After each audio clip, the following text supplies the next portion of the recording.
Greetings from School of Commerce and Management, GSS DGS, Khalsa College, Patiala.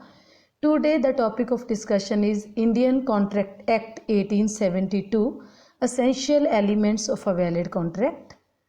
Contract is an agreement enforceable by law.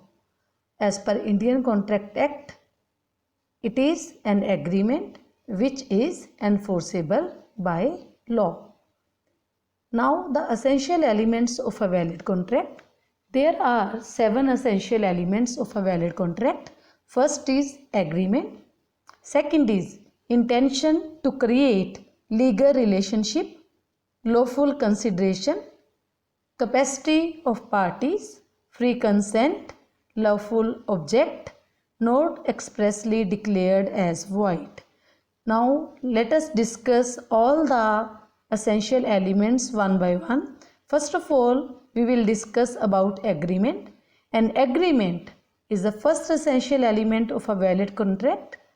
Basically, an offer plus acceptance both make an agreement. Every promise and every set of promises forming consideration for each other is an agreement. Now, second is intention to create legal relationship.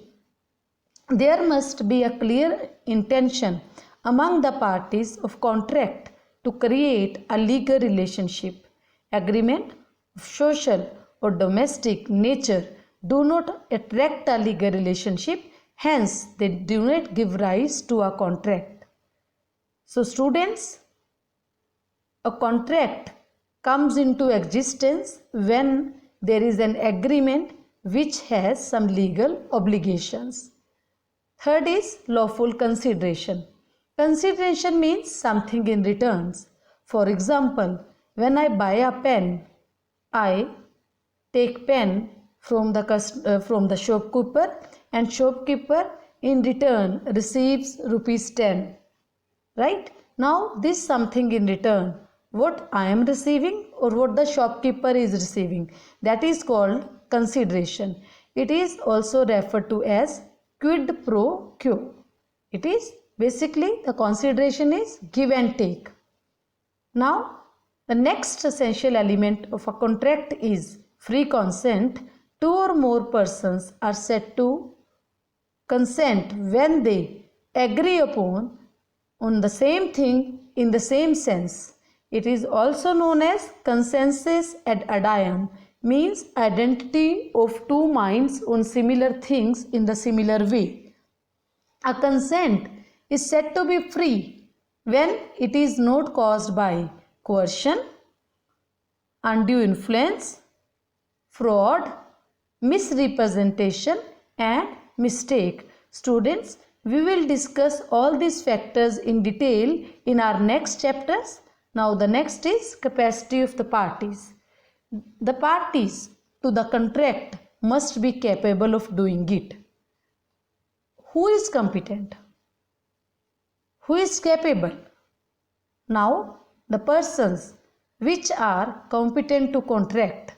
First is who are major, means who attained the age of majority according to the law which he is subject. For example, as per Indian law, a person who is of 18 years is major. Second, the person should be of sound mind.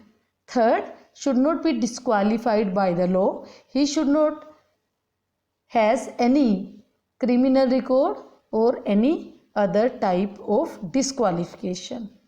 Now, next essential element is lawful object. Section 23 states that the object of the contract should be lawful and it should not defeat the provisions of any law, it should not be fraudulent, and it should not involve injury to a person or property of any other person. It should not be immoral or opposed to public policy. Next is, and this is the last essential element, not expressly declared as void. An agreement must not be expressly declared as void. Agreement which are the void, which are declared as void. Examples: first, agreement without consideration, agreement in restraint of marriage, agreement in restraint of trade, agreements in restraint of judicial proceedings, and an agreement by wager. These are the agreements which are expressly declared as void by Indian Contract Act 1872. Students, this was all about the essential elements of a valid contract. Kindly read these essential elements and feel free to ask any doubt if you have. So keep learning, keep reading. Thank you. Have a nice day.